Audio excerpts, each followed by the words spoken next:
So we're here today. This is the Fursland Forge, and today we thought we'd make a video just to kind of help everybody that's locked in right now on these lockdowns, a little bit of something else to watch, and then also gives us something to do. So today's video is going to be edited by Noah from NJ Trick Shots. So if you want to watch some other videos, subscribe to NJ Trick Shots. There'll be a link somewhere around here.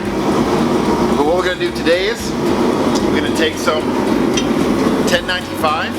Alright, this is good solid high carbon steel. I'm going to forge it into a knife that we'll make for a friend of ours. It's a Scout. We're going to make two knives. We're going to make one for the son and one for the father. So we'll show you the design of that. So we're going to go with about a 6-inch blade, kind of a buoy shape, and then a full tang, which means the handle will have the full metal all the way around it. We'll show you that as we build it. And then when we put the wooden scales on the side here, we're also going to put some little red, white and blue G10 spaces, and these give us kind of a Scout colours to match the theme of what the Scout is. Alright, but we'll be doing that later on. Today we'll be doing the blade itself, so I'll kind of work through that.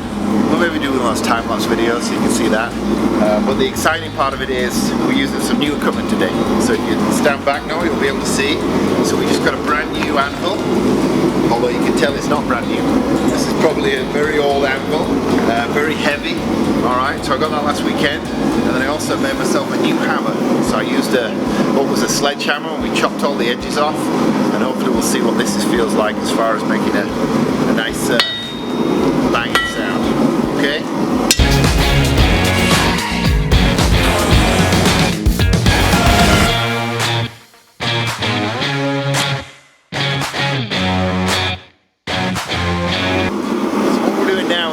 Clip. So when I pull it out, you'll see I'm making kind of a point, but it's not the point of the actual blade, it's the point of the clip.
Alright, so we've done the clip. Now we're going to start doing the underside, which is the blade. And the first thing we do is get the length. So you'll see me kind of edging it on the edge of the anvil to try and find that spot. And then we'll start lengthening out the actual width of the blade.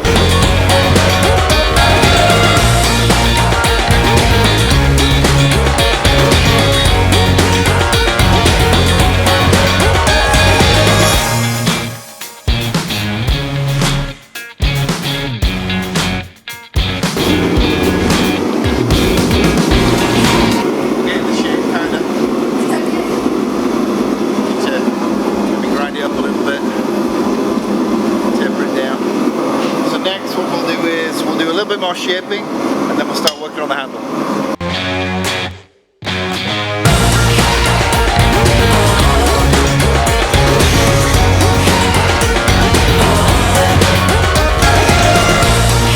Okay, so right now we're kind of in the process of just trying to widen the blade as much as we can. It's difficult to do because you have to kind of put the hammer at an angle. So instead of going flat, put it at an angle here, and that kind of draws it out in widthwise. You've also got to be careful you don't go too much, put too many kind of dents in it because you have to bash those out later on. So we're kind of in the middle of that right now. This is probably the longest process for me when I'm making a knife. But hopefully we get a nice wide blade. That's what we're looking for. We're trying to get as close to 2 inches as we can.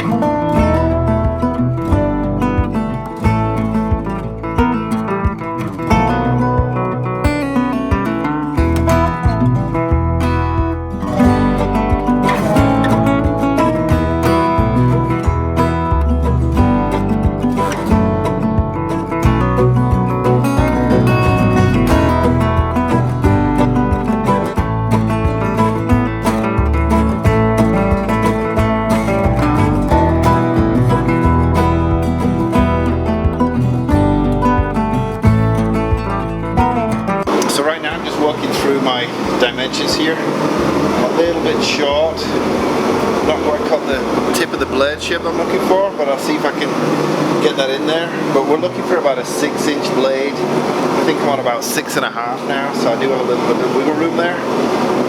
Maybe we'll downsize hammer size and start just trying to finesse and shape it a little bit better.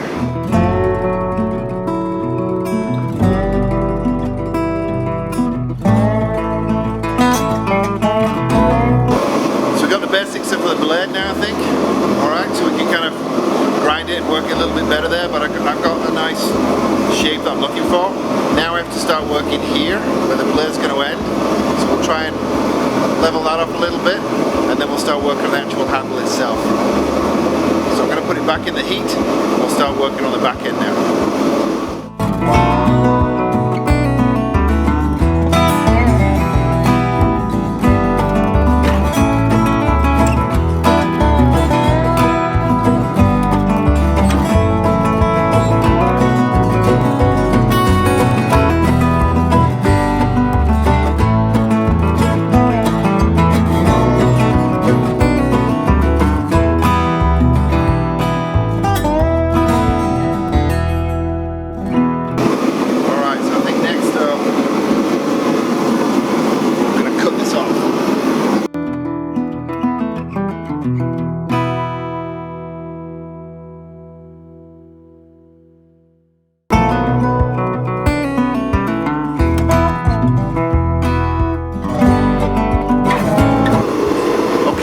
So right now we're just trying to cut the back of the handle off with this hardy tool, my hammer, or a chisel here.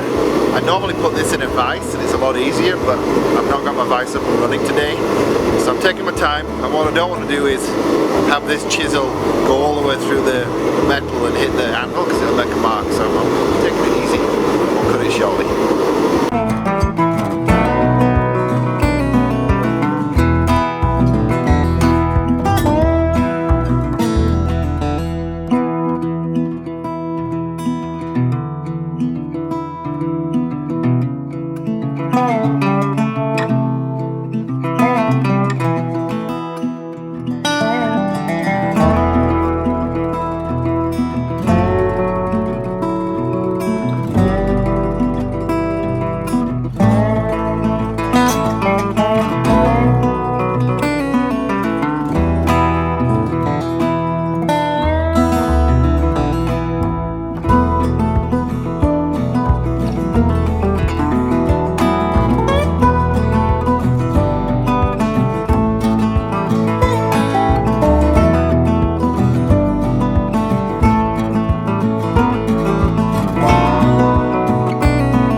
so we're kind of in the final stages of this piece here, where I'm just trying to get rid of some of the indentations and dents that are in the metal. I'll probably grind out a lot more of it, but it's better to try and do it now. So once we've done that, we've pretty much finished the rough shape. Then we'll take it off to the grinder and we'll start putting in the better shape, but not thin the blade out yet. And then maybe tomorrow we'll actually redo the forge up and running. We'll do the heat treat and quench.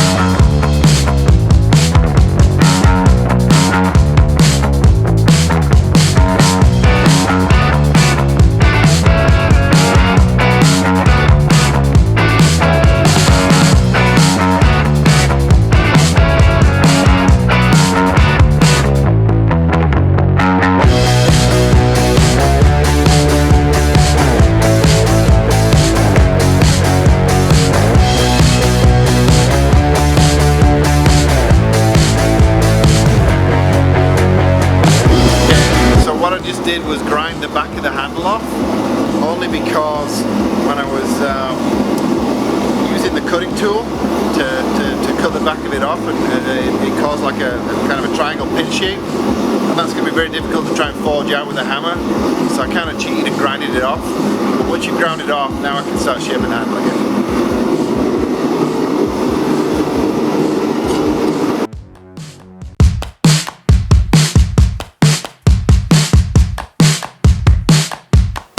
So we finished our first stage here. It's kind of the rough shape, so you can see it's not quite like the picture, but we'll kind of tidy up the front end, but we don't want to take too much off, because when we do the quench, if it's a thin blade, it'll warp. So what we'll do next is we'll start the grinding process. So we had a couple of issues with trying to cut the back of the handle off. That was mainly because I didn't have my vise. My new hammer is awesome, but also awesomely heavy. I think it's nearly 6 pounds. Kind of wears you out after a while. The new anvil worked out great. So what we'll do next time is we'll start doing the rough grinding process. So that'll be it for today's video. So don't forget to subscribe and like. And then also remember, this is being filmed by NJ Trick Shots. They're doing the filming and editing. So use the link below to click on them, and you'll see some awesome trick shot videos as well. We'll see you next time.